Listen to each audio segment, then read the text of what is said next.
al lado de Jesús, Josué, había siempre un hombre llamado Juan. Siempre andaba con Jesús. Y el Señor le reveló esta palabra a Juan y le dijo: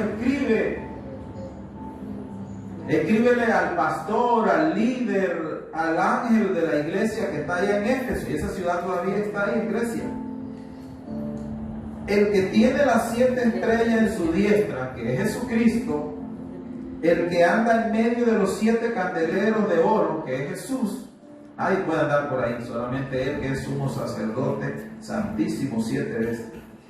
Él, Jesús, dice esto, y le dice a la iglesia de Éfeso, y le dice a la iglesia del mundo y de la Colorada: yo conozco tus obras y tu arduo trabajo y paciencia, y que puedes soportar a los malos, y has probado a los que se dicen ser apóstoles y no lo son, y los has hallado mentirosos, y has sufrido, y has tenido paciencia, y has trabajado arduamente por amor de mi nombre, dice Jesús, y no has desmayado.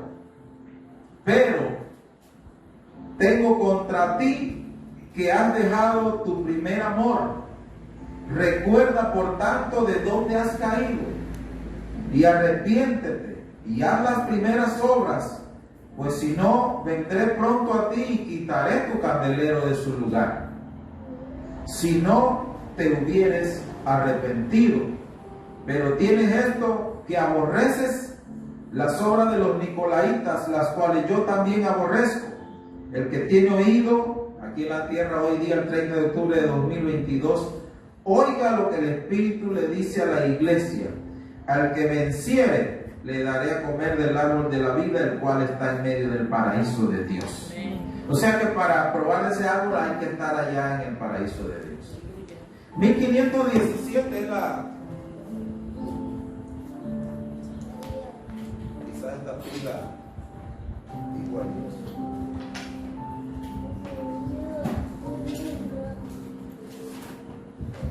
1517 es la renovación de la iglesia. No me voy a demorar casi nada, miren. Cuando las cosas se estancan, se dañan. Me decía una colega: fui a hacer una transfusión de sangre, pero me tocó llevar la sangre en mis manos. Yo lo dije la vez pasada. Pero la indicación es: tiene que llevarla en movimiento. No deje que se quede quieta. Siempre meciéndola, la sangre. Cuando las cosas se estancan, se van dañando. Cuando usted va a una charca que está estancada, pues si ya está estancada una charca, esa agua se va poniendo como gruesa, como babosa, y va tomando mal olor. Entonces las cosas, cuando se van estancando allí, se van dañando. Usted deja una chicha ahí, un refresco para otro país, quieto ahí un rato, ya no va a tener el mismo sabor, y mañana menos. Las cosas, cuando se estancan, se van dañando. Este es el principio de la iglesia, de la renovación de la iglesia. Cuando el aire se queda encerrado en un espacio, usted entra a una habitación que ha estado encerrada por tiempo, usted se va a dar cuenta que ese aire huele mal. Huele a encerrado, dice uno aquí en Panamá, decimos aquí en Panamá. Huele a viejo, pero no anciano de edad, sino a cosas viejas. También huele como un olor que nunca va a ser agradable y como que se pega. Las máquinas, cuando no se le da movimiento, se dañan. Las cosas que no se le da movimiento se dañan. Un carro o cualquier otra máquina, usted la dejó guardada ahí, que yo me sorprendí que la máquina mía de chapear, aquella que compré, la amarilla, la dejé por 7 años ahí, 7, 8, porque yo no podía hacer eso, ni al día de hoy hago ese trabajo. Y la intentamos arrancar y arrancó y funcionó por 2 o 3 años más. Pero ya está ahí, las cosas se van dañando, las mangueras. Cuando las cosas se estancan, se dañan. Igualmente, el corazón del hombre no se puede estancar. No lo estanque ahí de que no, me vino esta situación y tiene un tope ahí, una muralla, un muro, un tapón. El corazón se daña si usted lo deja estancado. Tienen que moverse las cosas. Cuando nosotros nos volvemos conformistas, el asunto se va dañando. Por eso el apóstol dijo siempre: no se conformen a este siglo, a este lugar, a este tiempo, a esta época, no se conformen a nada. Tienen que ir evolucionando. Entonces quiero hablar de esa evolución de la iglesia a través de los siglos. Y voy a ver, número 1, la iglesia del año 1300 antes de Cristo. Ubíquese bien, ya todos estos, los que estamos aquí somos cuadros de honor y somos distinguidos, así que se ubica bien en los números negativos, antes que Jesús naciera, 1300 años atrás. Vamos a ver la iglesia del año 1300 antes de Cristo. ¿Cuál era la iglesia? Era una iglesia que se refiere al pueblo de Israel, porque esta iglesia de hoy viene cuando Dios estableció un pacto con su pueblo Israel y ha ido renovando hasta la iglesia que tenemos hoy día, en el 2022. Pero empezamos por el año 1300 antes que Jesús naciera. Ya Dios se le había revelado a ellos, pero ¿a través de quién? De Abraham, de Isaac y de Jacob. Pero en este año 1300, que es por allá por donde está Moisés, ya un adulto, ¿qué pasó? ¿Qué pasa con el pueblo de Dios que Dios había llamado a través de Abraham, de Isaac y de Jacob?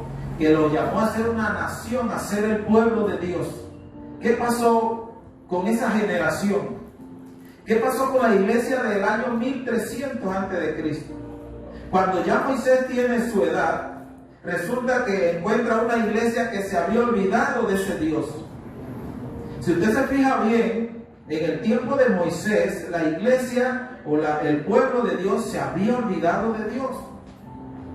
Ellos no se acordaban. Es más, el mismo Moisés dice: cuando yo vaya allá donde los egipcios, les voy a decir que cuál Dios me mandó. Y entonces él dijo que le dijera: yo soy el que soy, el que te está mandando. Parece que se le había olvidado a la gente de aquel tiempo el Dios de Abraham, de Isaac y de Jacob. Mucha gente menciona a Abraham, pero Abraham, si hubiera sido cristiano desde el punto de vista de usar este término, él nunca renunció. Él siempre le dio honor a su Dios. Abraham siempre fue un creyente fiel. Abraham se mantuvo fiel a Dios hasta el final, levantando sus servicios de adoración a Dios. Usted lo ha leído. Siempre estaba constante. Y le traspasó a eso a Isaac. Isaac se lo traspasó a Jacob. Pero algo pasó entre Jacob y los 430 años que se quedaron en Egipto, que cuando Moisés va donde el pueblo a hablarle del Dios de la zarza en el desierto, la gente no se acuerda de ese Dios. Y la gente va en el desierto y dice: mejor vámonos para Egipto. Es mejor Egipto con sus dioses y sus cosas que este Dios que tú nos estás mostrando. Que entonces yo creo que a Abraham le hubiera dado algo si viene al desierto en ese tiempo. Y escucha al pueblo murmurar y dice: ¿qué pueblo es este? A Isaac le hubiera dado algo y a Jacob. Porque la iglesia de 1300 antes de Cristo, el pueblo de Dios, se había olvidado del Dios de Abraham, de Isaac y de Jacob. Tuvo Dios que levantar entonces. Bien, aquí viene el movimiento. Las cosas cuando se estancan, se dañan. ¿Estaba dañado el pueblo de Israel o no estaba dañado? Estaba dañado. Ya ese tema lo vi pasado. Estaba tan dañado que murieron miles tragados por la tierra. Murieron miles de mortandad. Murieron miles por la serpiente en el desierto. Estaban tan dañados este pueblo que se había olvidado. Que era el pueblo llamado a llevar la palabra de Dios, el Dios vivo y todopoderoso, se había olvidado. Es como que usted regrese de aquí a unos 100 años y Dios lo permite y está todo esto lleno de telaraña. ¿Dónde estaba el pueblo que adoraba a Dios aquí, que se escuchaba? Eso es lo que se estaba viendo en el desierto. A ellos se les había olvidado el Dios de Abraham, de Isaac y de Jacob. Y viene Dios y dice: tengo que estremecer las cosas, así como esta no funciona. Esta gente no me funciona. A esta gente se le ha olvidado mis obras. Se le ha olvidado mi nombre. Se le ha olvidado que yo soy Dios. Entonces levanta un hombre, dice la Biblia, Dios levanta a Moisés para que estremezca las cosas. y a la iglesia le dé una sacudida. Así se sacude todo ese pueblo que decía ser pueblo de Dios, es sacudido en el desierto. ¿Y cuántos entran a la tierra prometida? Casi nadie.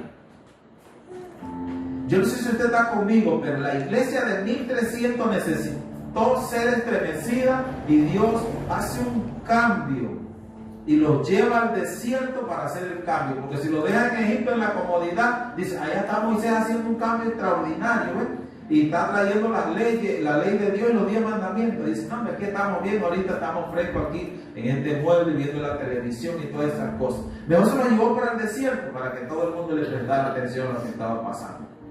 ¿Y qué pasó? Que se dieron cuenta ellos mismos que se habían olvidado de Dios. Entonces dice Dios, aquí hay 10 mandamientos. Y viene muy parecido a lo que hizo Mark allá, el brigadier, de clavar allí esas 95 tesis de Martín Lutero. Moisés aparece con sus tablas, una en cada mano, y trayéndole los 10 mandamientos al pueblo de Dios. Y ahí empieza una renovación del pueblo de Dios. Estos son los mandamientos que debemos seguir. Son 10 mandamientos que Dios nos ha dado. Y ellos abrazaron eso como palabra de Dios. Esos mandamientos ellos lo abrazaron como algo nuevo, algo grande, algo poderoso, algo bajado del cielo. Algo que ha sido traído de la presencia de Dios. Y el pueblo caminó, y dice que la Biblia que pusieron esas 2 tablas de la ley en el arca. Y eso era sagrado. Y se fueron avanzando los años. Miren bien cómo van avanzando sus años como cristianos. Y luego la iglesia, el pueblo de Dios avanza. Y voy a avanzar de 1300 antes de Cristo al año 33 después de Cristo. Número 2, la iglesia del año 33 después de Cristo. Ahora ya Jesús nació y era un adulto.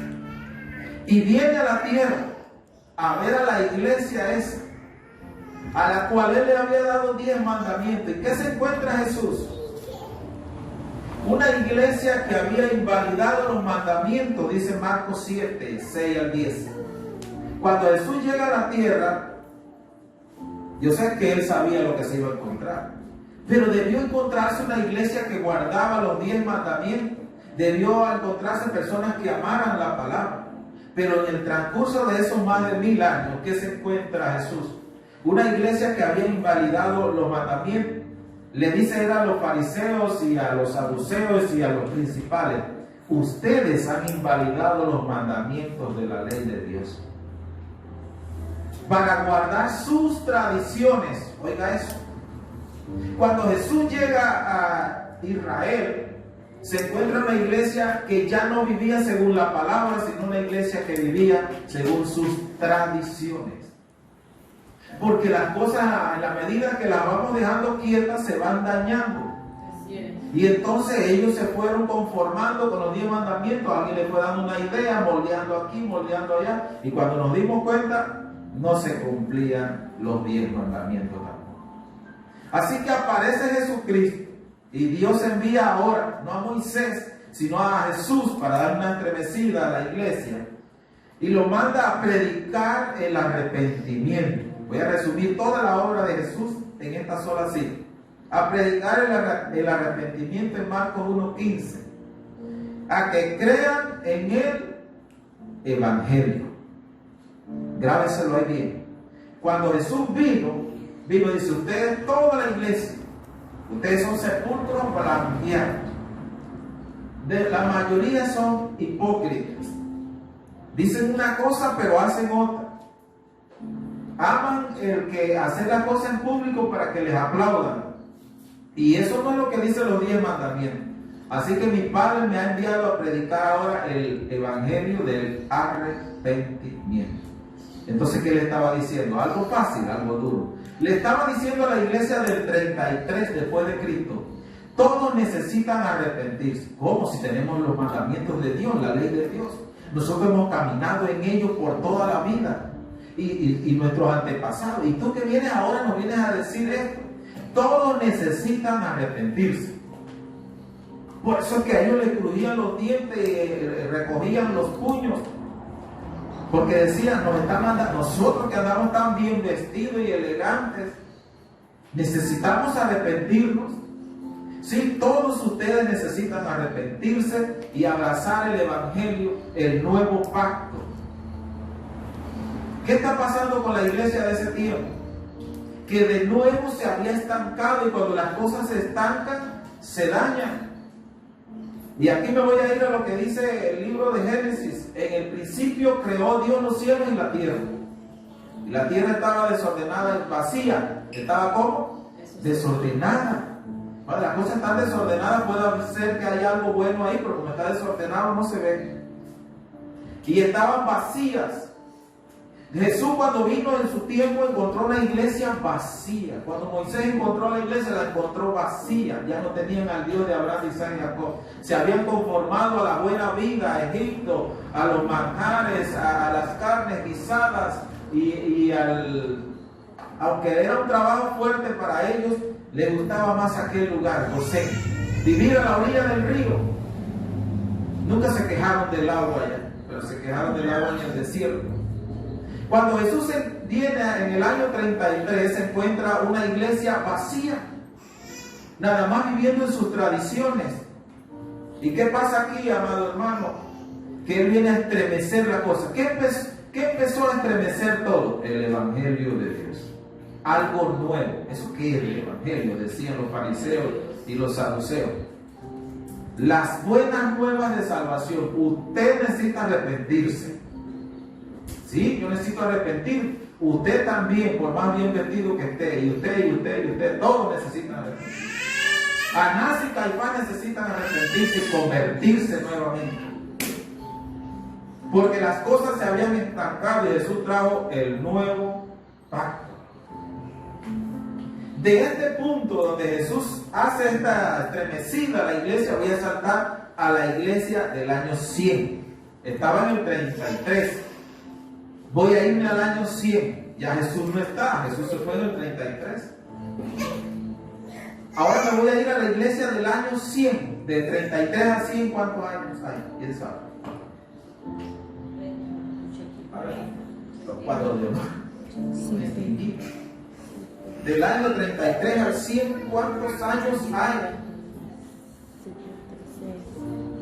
Vámonos a la iglesia del año 100, del primer siglo se llama. Estoy en el tema, mi amado hermano y amigo, 1517, la renovación de la iglesia, 31 de octubre, renovación de la iglesia. 67, 77, 67, 66.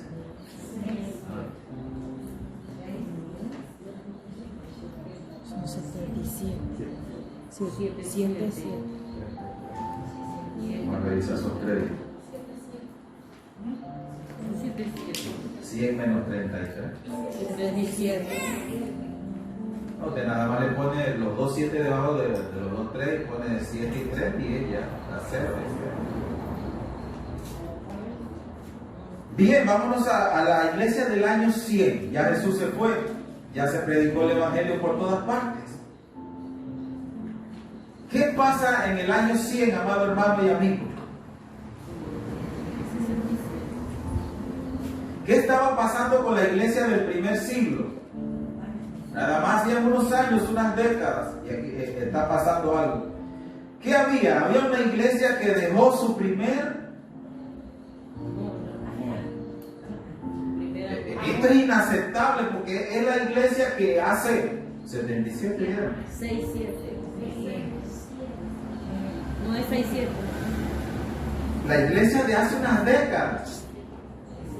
No hace mucho, todavía la muerte, la conversación y los periódicos acerca de la muerte de Jesús estaban tan cerquita. No hacía mucho. Cualquiera que viviera en el primer siglo y que vio a Jesús, como Juan, todavía estaba vivo. Si Juan estuvo con Jesús y está escribiendo el libro de Apocalipsis.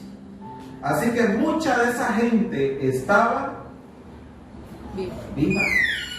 ¿Y qué había pasado con la iglesia y la gente que caminó con Jesús? Había gente que había sido evangelizada por Jesús. No se sabe si los 10 leprosos todavía estaban vivos, viejitos. Si estaban nuevos todavía, imagínense. Y si tenían la edad de Jesús, 33 años, y estábamos en el año 100, estaban nuevos todavía. ¿Qué pasa con la iglesia del año 100, amado hermano y amigo? Es una iglesia que no hacía mucho había partido Jesús a los cielos. Habían experimentado la predicación de Jesús y los beneficios y los milagros. Y era una iglesia que ya después de pocos años había dejado el primer amor. Iglesia es usted y soy yo. Cuando dicen había una iglesia que dejó el primer amor, se está refiriendo a usted y a mí. No a la iglesia así como un grupo, una comunidad, y no al templo. Porque los templos son templos de bloque y ya se acabó. Los templos se van a quemar. Estamos hablando de la iglesia del año 100, después de Cristo. Es una iglesia que dejó su primer amor, amado hermano y amigo. Es una iglesia donde habían falsos profetas. Esto de los falsos profetas no es nuevo, esto es viejo. Falso profeta ha habido siempre dentro de la iglesia. Después hablaremos de cómo se reconoce un falso profeta. Había una iglesia, la iglesia del año 100 era una iglesia que tenía falsos apóstoles. Jesús escogió 12 apóstoles, ahí entre los 12 había unos falsos. De ahí siguieron escogiendo y hubo otros apóstoles de la iglesia. Pero entre ellos había falsos apóstoles, como al día de hoy hay falsos apóstoles también. Así que usted tiene que estar bien agarrado, porque las cosas se van estancando. Otro problema de la iglesia del primer siglo, del año 100, es que la iglesia empezó aquí viene una cosa bien delicada, a mezclar las doctrinas. Mezclar la doctrina de los apóstoles, de los nicolaitas y la de los baalamitas. Si la palabra se puede usar de esa manera, los que seguían la doctrina de Balaam. Una mezcla de doctrina. La caída de la iglesia del primer siglo se centra en el hecho de que empezaron a mezclar doctrinas. Usted ve los canales de televisión que por un lado le ponen un programa a la Santísima Virgen y por el otro lado te ponen la medium. No dan ni con uno ni con el otro. Es lo que le convenga al rating y al dinero. Y no tienen una filosofía, una posición cristiana definida. Lo que tienen es definido cómo alcanzar más dinero. No importa los medios que se usen. Esta era una iglesia que mezclaba las cosas. Entonces en la iglesia del siglo I había este problema. Los problemas que tienen las iglesias hoy día no son de ahora, son viejos. La doctrina apostólica, que era doctrina sana, estaba en la iglesia, como tratamos de llevarla, la doctrina apostólica. De ahí se levantó la iglesia. Pero entonces vinieron los nicolaitas con su doctrina y dicen, no, si se puede celebrar Halloween, 31 de octubre. Está bien, no hay problema con eso. Nada más 120 muertos dejó la primera celebración, el país que dio el primer 31 de este 2022. Y encuentra artistas cristianos que cantan y tú les preguntas, ¿qué opinas del Halloween? Y ellos dicen, está bien, no hay ningún problema, es una celebración, los niños se divierten y todas esas cosas. Una iglesia que iba aceptando las cosas, iba mezclando. Y tan delicado es eso que cuando se dieron cuenta los de la iglesia del siglo I, ya tenían a los nicolaitas metidos y sentados allí. Y por más que yo predicara en ese tiempo, ellos dicen, no estoy de acuerdo con lo que está diciendo, yo pienso que esa celebración sí se permite hacer. Y aquello y lo otro, donde no voy a caer en tantas celebraciones que se van metiendo dentro de las iglesias. Por eso hay iglesias que se han separado de otras para sacar algunas celebraciones que piensan que no son. Y se va metiendo el ocultismo. Los nicolaitas profesaban el ocultismo. Sí, está bien esto, está bien aquello y aquello y lo otro, y no tiene buena raíz. Y hay otros que exageran y entonces también, ¿no? Pero hablamos de aquellas cosas que se metieron en la iglesia y al final le estaban haciendo daño. ¿Y quién se lo recriminó? Dios mismo. Le mandó a decir esta palabra. Y los de Balaam, léase la historia de Balaam y los que la tienen clarita ahí en su mente. Balaam es el profeta que iba en el asno y el asno le habló. Hay un asno que habló, dice la Biblia. Y no solo habló y dijo, ¿por qué me golpeas? No, tuvo una conversación con Balaam, el asno. Así que, si usted no la conoce todavía esa historia, búsquela para que vean que allí está clarito cómo Balaam se dirige a un lugar para tratar de llevar una palabra profética y se encuentra que el asno le habló. Entonces no pudo maldecir Balaam porque le estaban ofreciendo. Escuche eso, él era profeta pero le estaban ofreciendo, ¿no? Entonces hay predicadores que dicen voy a tal parte pero póngamelo en 2000 y yo voy, cuando le están ofreciendo. Y ahí le estaban ofreciendo y quiso ir a maldecir a Israel desde un monte y no pudo. Pero sabe, no pudo, 3 veces bendijo a Israel. Él no pudo maldecirlos, pero sí hizo algo. Fue donde el rey que le pidió, donde Balac, le dijo, no lo pudo maldecir porque Dios no me dio permiso, pero te voy a decir cómo sí puedes hacer para que ellos caigan y después sean malditos y venga la destrucción. Sí, porque él estaba pensando en esa cantidad de oro y de plata y de riqueza que Balac le había ofrecido. Ese es un gran problema de la iglesia desde 1300 antes de Cristo hasta el 2022. Eso no es nuevo el problema de la plata. Y entonces le dijo, mira Balac, consíguete unas 100 mujeres bien vestidas, bien bonitas, cananeas todas, y llévalas al pueblo de Israel y que ellos la vean para que coqueteen con el pueblo de Israel, y tú vas a ver que algunos de ellos van a caer en adulterio, en fornicación, y cuando Dios vea que ellos hayan caído en adulterio y fornicación, Dios va a mandar una plaga y los va a matar. Gracias. Yo no sé cuánto recogió Balaam por eso. Esa doctrina, si el que se conoce la historia de Balaam, que está en el Antiguo Testamento, todavía persistía en la iglesia del siglo I. Parece que no, ya eso se fue, y la mula, el asno de Balaam ya se murió hace tiempo, no carne y los huesos. Y Balaam se murió hace tiempo, y Balac, y el oro no se lo llevó ninguno, el pago que le dieron, pero la doctrina se quedó y estaba metida dentro de la iglesia cristiana del siglo I. Y así, dentro de muchas iglesias muchas personas son arrastradas y seducidas y caen en fornicación y adulterio, y eso había dentro de la iglesia del primer siglo, y no hacía mucho. Jesús había muerto y resucitado y partido a los cielos. El problema de hoy también de muchas iglesias, eso no es nuevo, es viejo, y Satanás sabe por dónde tiene que atacar. Esa doctrina la introdujeron y hicieron los de Balaam, hicieron fallar a muchos dentro de la iglesia, pero Dios lo estaba viendo. Así que usted, si piensa que la doctrina de los nicolaitas ya se fue al 2022, no se ha ido. Y de Balaam, la doctrina de Balaam tampoco se ha ido. Ella está aquí y ahora.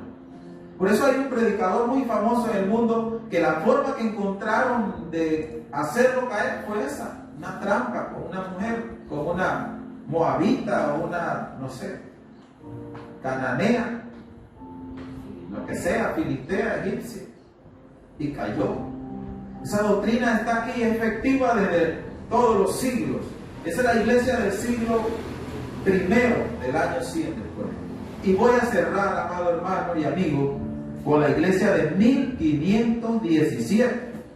Ahora estaba en el año 100, ahora me voy al año 1517, al 31 de octubre. 31 de octubre de 1517. Y antes de ir allá, quiero ver qué hizo Dios para estremecer a la iglesia del siglo I. Si la iglesia estaba así, con una mezcla de doctrinas, la de ocultismo, de brujería, de hechicería, porque hay cristianos que van donde los brujos, donde el santero, que les santigüen, que le hagan y que lo otro, ellos van. Eso significa que hasta el día de hoy esa doctrina de los nicolaitas está y dicen, eso no está mal, Dios los dejó. Pero Dios mismo vino a decirles que eso no estaba bien.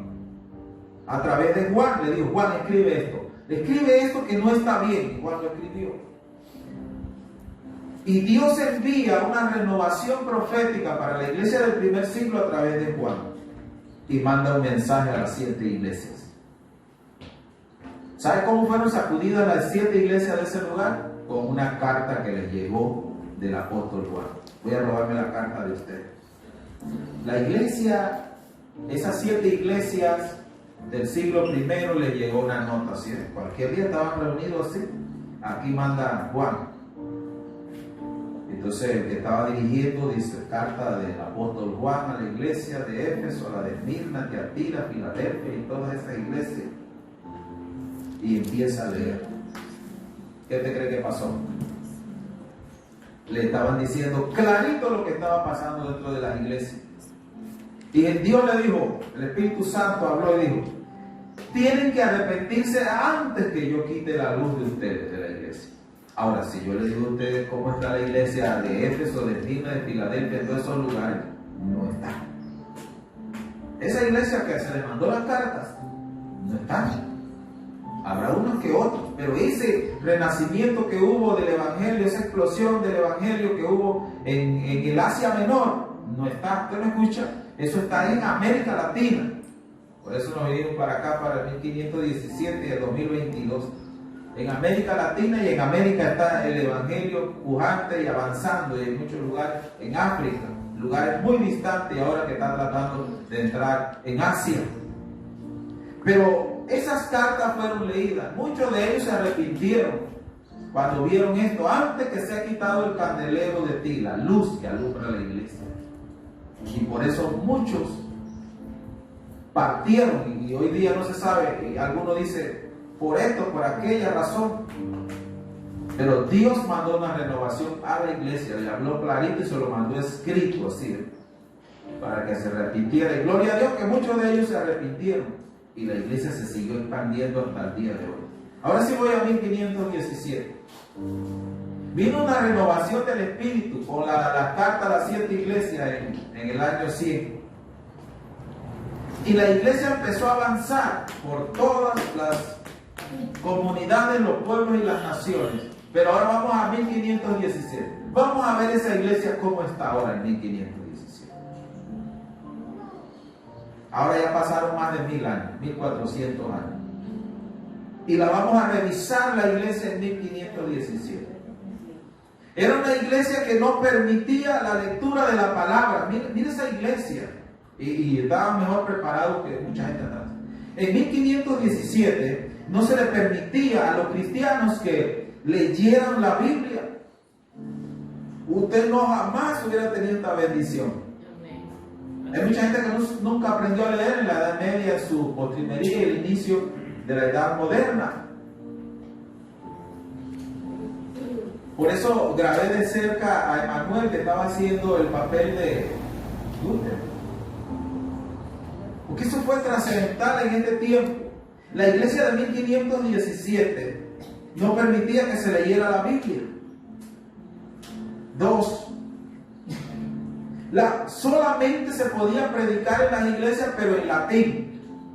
Imagínense que yo predique en latín ahorita. ¿Usted qué entiende allá? ¿De qué está hablando ese señor allá arriba? Sí se va a predicar, pero en latín. 2, 3. La venta de las indulgencias, que lo presentaron aquí muy bien los jóvenes, representar esta parte. Tenía una buena intención. Dice los escritos que ellos tenían una buena intención. Habían cosas sencillas, leves, verdes, que se les podían condonar a las personas. Y Y está bien, se te perdona eso y aquello y lo otro. Pero ¿qué pasó? Salió la platita de nuevo a relucir, la misma que con la que vendieron a Jesús las 30 piezas. Salen a relucir. ¿Y qué pasó en este tiempo? Decidieron que querían construir un templo enorme que hoy día está allí en Roma. Pero, ¿cuánto dinero cuesta ese templo? Y no había plata. Entonces, ¿qué dijeron? Podemos hacer algo. Lo que hoy día se hace. Todo el dinero que llega a la iglesia debería ser limpio, lavado. No, ese es dinero lavado y entonces no es limpio. Por más que se diga lavado. Vamos a hacer algo. A alguien se le ocurrió la doctrina rara esa que se va mezclando. Vamos a vender los perdones. ¿Usted qué hizo? Esto y esto. ¿Cuánto te cree que puede dar? Y es como una ofrenda para el templo. ¿Qué les parece? Suena bien. Sí. Bueno, yo tengo unas cosas que hice, como creo que por lo que hice puedo dar unos $100. ¿Usted cree que está bien? Dele. Y tal, le daban el recibo y se llama. Listo. Llega contento a su casa. ¿Qué te dieron? Y están repartiendo allá perdón. ¿A cuánto? A tanto, dependiendo. Tenía una buena intención, dicen los escritos, está bien.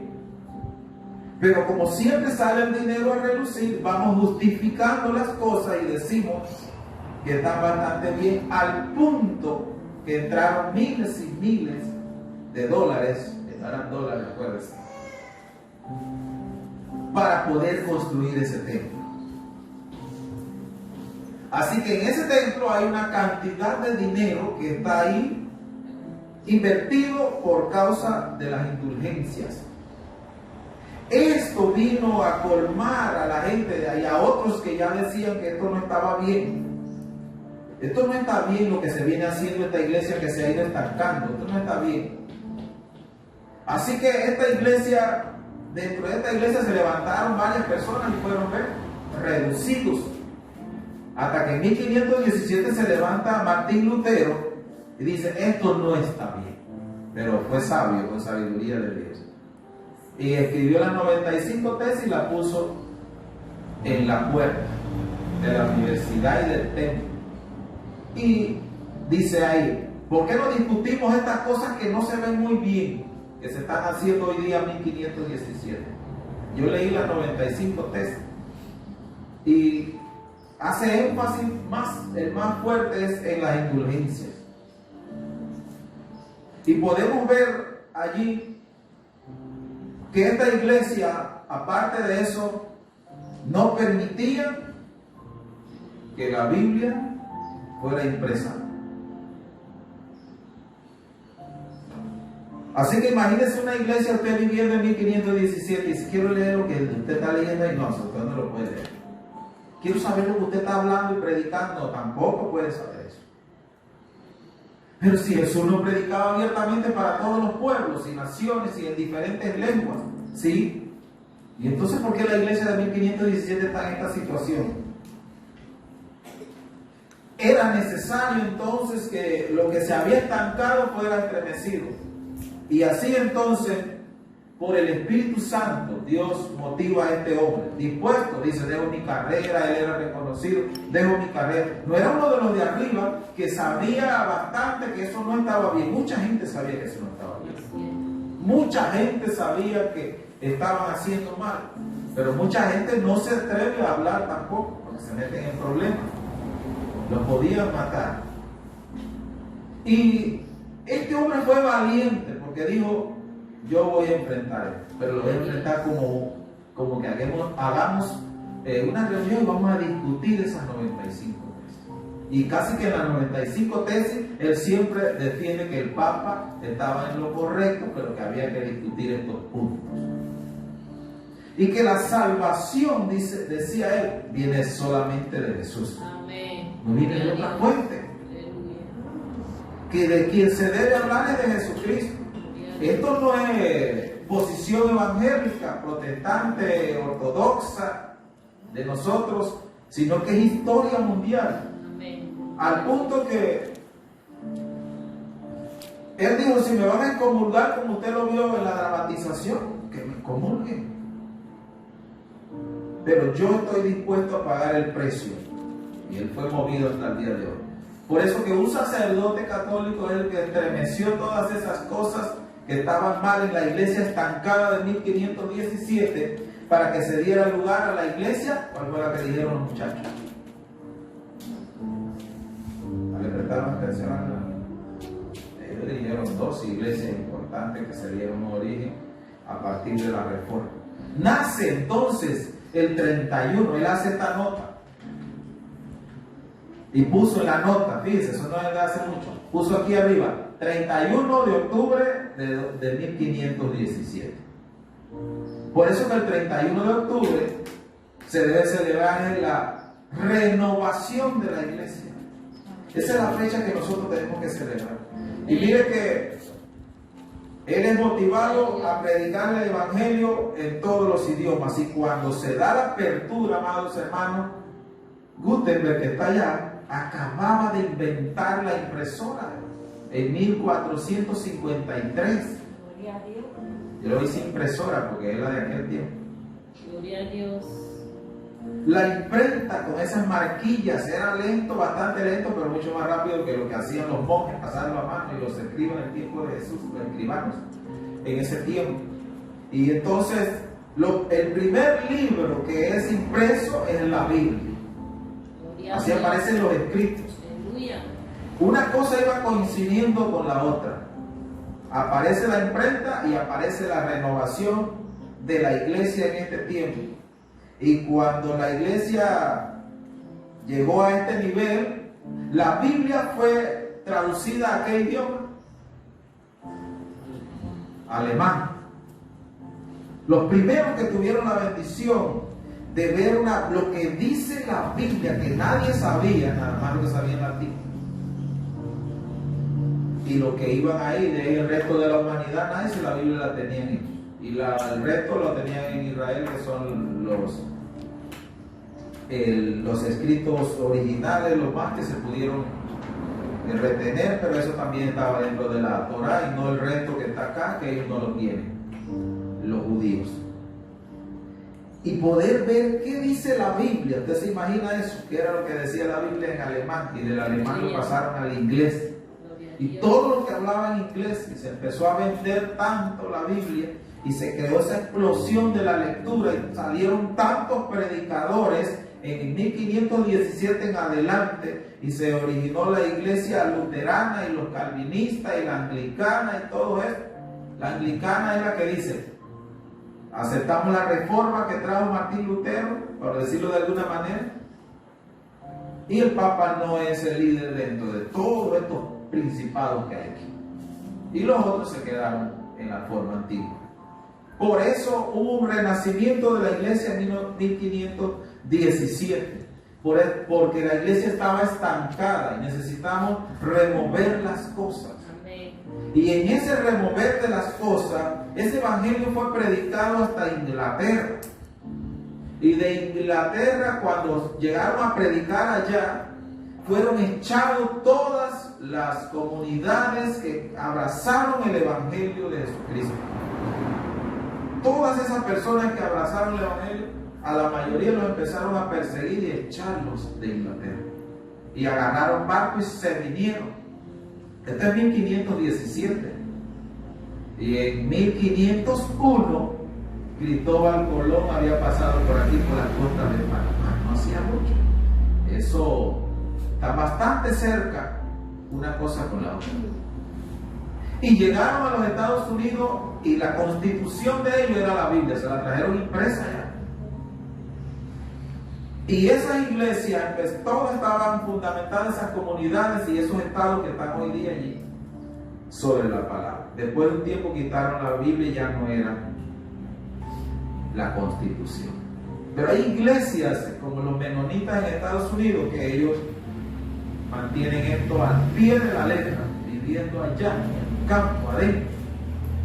Y creo que nunca lo he visto he seguido los temas de ellos, pero creo que vi a dos en Santiago esta vuelta que me llamó fuertemente la emoción, me levantó mucha emoción haberlos visto, porque He leído tanto de cómo viven en sus comunidades y la forma como llevan el cristianismo. Y que pasen por aquí, porque están pasando y pasan hacia otros lugares. Meterse en la montaña y tratar de guardar la Biblia como antes, pero no. La gente está acá en la ciudad, hay que salir a evangelizar. Pero gloria a Dios por ellos, que dan ese ejemplo hasta el día de hoy. Amén. Estados Unidos se levantó sobre la base de la palabra, por eso es un país protestante. Te busca ahí en Google, religión protestante. Pero viene de ese tiempo, todos corriendo hacia acá para establecer una iglesia. Y ellos, con las generaciones pasadas, en 1927, vienen a evangelizando por acá con la iglesia cuadrangular. En el recorrido. Aleluya. Porque las cosas se estaban estancando y Dios hizo que su palabra corra y sea glorificada. No que estuviera estancada en un lugar para un grupo de personas. Que mantuvieron a la gente por 4 siglos, 400 años, no aprendan a leer, no escriban, no nada, no saben nada. Nosotros dirigimos todo. Y eso no puede ser. Por eso la Biblia está al alcance de todos hoy día, para bendecirnos a todos nosotros. Entonces 1517 es el año de la renovación de la iglesia. Usted es parte de esa renovación porque te alcanzó a ti hasta el tiempo de hoy. De allá venimos, de un mover de Dios de la iglesia, que no lo ha hecho ahora, lo ha hecho desde siempre. Desde antes que Jesús naciera hasta el día de hoy, Dios está removiendo la iglesia. Sea usted parte de la iglesia que está en movimiento. En el principio el Espíritu Santo se movía sobre la tierra. Siempre está en movimiento. Por eso un cristiano de este tiempo, de esta era, está en movimiento. No se estanca. Usted no se tiene que estancar. Tiene que estar en movimiento, en avanzar. No para allá a fregar y a cocinar para acá. En movimiento. Siempre el cristiano tiene que estar haciendo algo. Por eso 2023 es el año en el que nosotros nos vamos a mover de persona a persona. Dele gracias a Dios en esta hora. Voy a cerrar aquí con una oración. Puede ponerse. Padre, en el nombre de Jesús te doy gracias por este tiempo especial, por tu Santo Espíritu, que desde el principio se movía sobre las aguas, buscando donde hay unas aguas estancadas para removerlas. Gracias porque levantaste a Moisés, Dios, y hacer este movimiento con los 10, por enviar los 10 mandamientos. Gracias por enviarnos a Jesús con ese evangelio vivo. Gracias por mandarnos la palabra escrita, Señor, renovada del Nuevo Testamento para cada iglesia, para que estemos alerta, vigilantes, mantengamos nuestros candeleros encendidos y siempre vigilando que no se introduzcan dentro de la iglesia doctrinas falsas, Dios. Gracias, Padre. En esta hora oramos por tu iglesia, Ministerio de Restauración Familiar, Padre de la Colorada. Bendice a tu iglesia, bendice a este pueblo, Señor, a los que han abrazado tu santo evangelio en este tiempo, Padre, a los que han sido tentados, Señor, por otras doctrinas, Dios, nicolaitas o balamitas, Padre, en el nombre de Jesús las rechazamos. Si algún espíritu de estas doctrinas quiere introducirse dentro de la iglesia, lo rechazamos en esta hora, Señor, y lo declaramos inoperante. Dentro de la iglesia cuadrangular en Panamá, Padre, reprendemos toda esa fuerza y la desechamos, Padre. Reprendemos también y echamos fuera todo estancamiento de la iglesia, todo estancamiento de algún niño, de algún adolescente, de algún joven que quiere estancarse, Padre, porque le falta la fuerza. Ven, Espíritu Santo, ahora y mueve esas aguas, mueve los corazones en esta hora, mueve la mente en esta hora. Ven, Espíritu Santo, mueve, Señor, los brazos, las piernas, Dios, en el nombre de Jesús, y renueva, crea un renovar constante en nosotros, Padre, por tu Santo Espíritu. Que no te estanques en tu banca, que no te estanques en la condición y la posición en la que estás ahora. Que no se estanque en ningún nivel, porque ningún nivel es alto, hay que crecer de adentro, la blancura venga de adentro, Padre, en el nombre de Jesús, por los que están en el liderazgo, por los que ministran dentro de la iglesia evangélica, dentro de la iglesia cuadrangular, que tú le fortalezcas, Padre, le des discernimiento de espíritu, para que puedan reconocer cómo el enemigo se va moviendo estratégicamente dentro de la iglesia, Padre. Da oídos, Señor, que puedan oír lo que el Espíritu le está diciendo a la iglesia en este tiempo. Porque está hablando contigo para que no te estanques, para que no te quedes en una sola posición, sino que avance, que haya movimiento en tu corazón, que haya movimiento en tus labios, que tus labios no se sequen, sino que estén continuamente adorando a Dios, que tus oídos no se tapen, sino que oigan la voz de Dios, de lo que está diciendo el Espíritu a la iglesia en este tiempo a tus oídos, que tus manos no se detengan de hacer el bien, de bendecir a la iglesia, que tus pies no se cansen, no se estanquen y estén siempre avanzando a llevarle a alguien una palabra, a llevarle a alguien una Biblia, a llevarle a alguien un reforzamiento, una exhortación, que tus pies siempre estén avanzando, extendiendo el Evangelio, llevando el mensaje de la paz, llevando las buenas nuevas. Padre, haz de esta iglesia una iglesia que esté en continuo movimiento, Padre, saliendo todo lo que no es tuyo, Padre, todo lo que es suciedad, todo lo que a ti no te agrada, Padre. No haya sentadero dentro del ministerio de restauración familiar, no encuentre asidero ninguna de estas doctrinas falsas, y por donde intente entrar, Padre, rechazado en el nombre de Jesús. Espíritu Santo, mantente siempre sobre esta iglesia, moviéndote sobre nosotros, Padre. Espíritu Santo, trayendo lo nuevo de Dios sobre cada uno de nosotros. En donde vayamos, en donde estemos, no estemos en el templo, estamos en el trabajo, estamos en el camino, estamos en el desierto, estamos en la montaña, ahí está el Espíritu Santo moviéndose en la ciudad sobre nosotros, Padre, en el nombre de Jesús. Gracias, Dios, en el nombre de Jesús. Amén.